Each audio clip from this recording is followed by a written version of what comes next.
नमस्ते सर। आज हम सीखेंगे चैप्टर नंबर फर्स्ट मैथ का, जो कि कितने मार्क्स का आ रहा है? 6 नंबर का आ रहा है। 6 नंबर का आने का मतलब कि एक एक नंबर के कितने सवाल आएंगे? 6 सवाल आएंगे।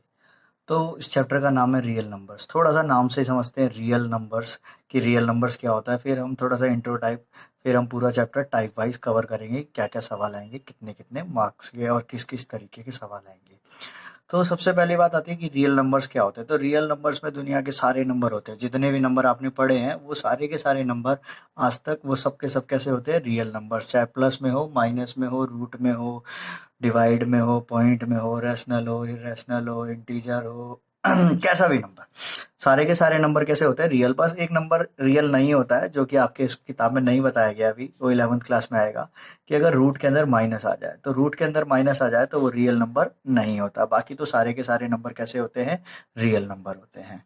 अब हम सबसे पहला टाइप 1 की तरफ बढ़ते हैं। टाइप 1 में बोलता है कि पता लगाओ, 4 ऑप्शन दिया होगा कि भाई ये रैशनल है कि ये क्या है? इर्रेशनल है। रैशनल है कि इर्रेशनल, ये हमें क्या करना है? पता लगाना है।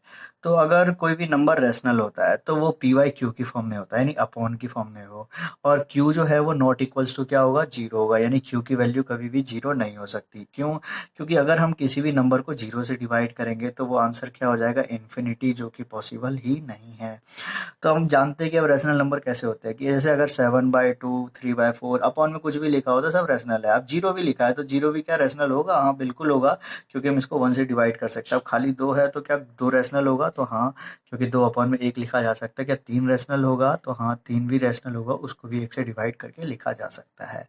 तो पहली तो डेफिनेशन ये थी कि ये सारे के सारे नंबर कैसे हो जाएंगे? रैशनल, जिसके अंदर सीधा सीधा अपॉन में संख्या लिखी हो। अब इसके बाद आता है क्या पॉइंट में भी रैशनल होता है? हाँ, तो अगर जैसे 1.435 एग्जैक्ट है ना, एग्जैक्ट का मतलब होता है टर्मिनेटिंग, जो कि पूरी तरीके से क्या हो जाए? एक डिजिट पर खत्म हो जाए।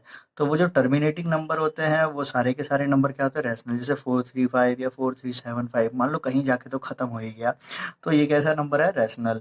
अब रैशनल में ये वाले भी आते हैं कि जो टर्मिनेटिंग तो नहीं होते हैं, नॉन टर्मिनेटिंग रिपीटिंग होते हैं, वो बार बार सेम सेम आते हैं। जैसे 1.23, 1.23, 1.23, 1.23 या 1.35 के ऊपर बार। इसका मतलब है कि 1.35, 35, 35, 35 बार बार आते रहेगा, कभी भी खत्म नहीं होगा। तो ये सारे के सारे नंबर क्या होते हैं? रैशनल नंबर होते हैं। अब बात करते हैं इर्रेशनल नंबर की। इर्रेशनल नंबर किस तरीके के होते हैं? तो इर्रेशनल नंबर वो सारे नंबर आएंगे जिसके अंदर अंडर रूट के अंदर क्या आ जाएगा? Prime number. अगर रूट के अंदर प्राइम नंबर आ गया तो इसका मतलब वो नंबर कैसे कहलाएंगे? इर्रेशनल नंबर कहलाएंगे। अब प्राइम नंबर क्या होता है? ऐसे नेचुरल नंबर जिनके सिर्फ और सिर्फ कितने होते हैं? 2 ही फैक्टर होते हैं, यानी वो सिर्फ 2 ही पहाड़ों में आएंगे। एक तो वो अपने पहाड़े में आएंगे और एक वो खुद के पहाड़े में, एक के पहाड़े में आएंगे और एक वो खुद के पहाड़े में आएंगे। जैसे 2 या 3 या 5, 2, 3, 5 ये सब अपने पहाड़े में आता है और एक के पहाड़े में। कहता है कि अगर अंडर रूट में प्राइम नंबर आ जाए तो वो सारे के सारे प्राइम नंबर क्या होंगे? इर्रेशनल कहलाएंगे। कैसे इरेशनल कहलाएंगे? इर्रेशनल। जैसे रूट 2 हो गया, रूट 5 हो गया। अगर बोले तो ऐसा कि रूट 3, क्या रूट 3 भी होगा? हाँ बिल्कुल। अगर इसके साथ क्या डिवाइड में हो, चाहे कुछ मल्टीप्लाई में हो, तब भी वो इरेशनल कहलाएगा। चाहे कुछ प्लस में भी हो तो भी वो क्या कहलाएगा? Irrational number. यानी ये सब के सब इरेशनल होते हैं। और क्या पहचान होती है इरेशनल नंबर की?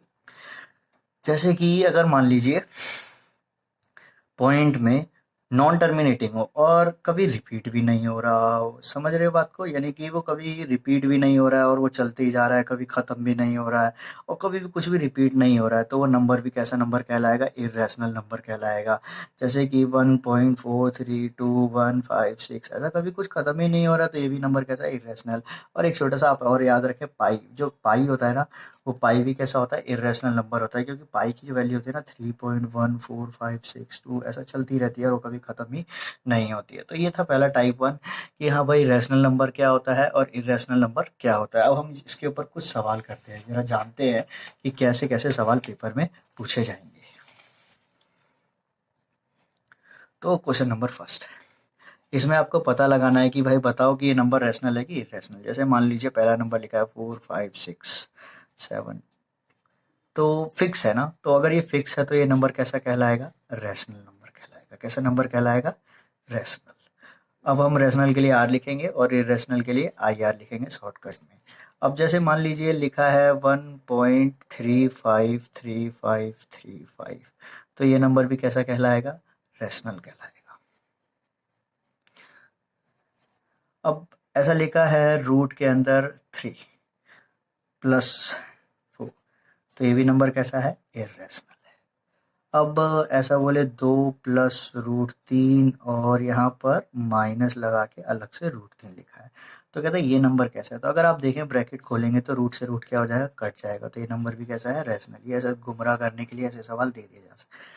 जैसे बोलेगा 2/में रूट 5 है, 3/में भी रूट 5 है, तो बताओ ये कैसा नंबर है। तो इसमें भी रूट 5 से रूट 5 क्या हो जाएगा, कट जाएगा, और ये भी नंबर कैसा बन जाएगा, रैशनल बन जाएगा। ऐसा बोलेगा 2 प्लस पाई है, तो ये नंबर कैसा है, पाई आ रहा है, तो पाई का मतलब होता है इर्रेशनल। और हम कुछ सवाल जानते हैं कि क्या क्या इरेशनल होगा। कह रहा है रूट के अंदर लिखा है 12, तो रूट के अंदर 12 देखने से लगता है ये प्राइम नंबर नहीं है, तो ये तो रैशनल हो जाएगा, लेकिन नहीं, हम इसको थोड़ा सा सॉल्व करेंगे तो रूट 12 को लिख सकते हैं 2 2 जा 4 4 3 जा 12, जिसका जोड़ा बन जाता है वो बाहर आ जाता है, तो रूट के अंदर तो 3 आ गया, और हमने जाना था रूट 3 कैसा होता है, इरेशनल नंबर होता है। तो यही है पहचान रैशनल और इरेशनल की, यही है टाइप 1। तो मिलते हैं अगली टाइप की ओर।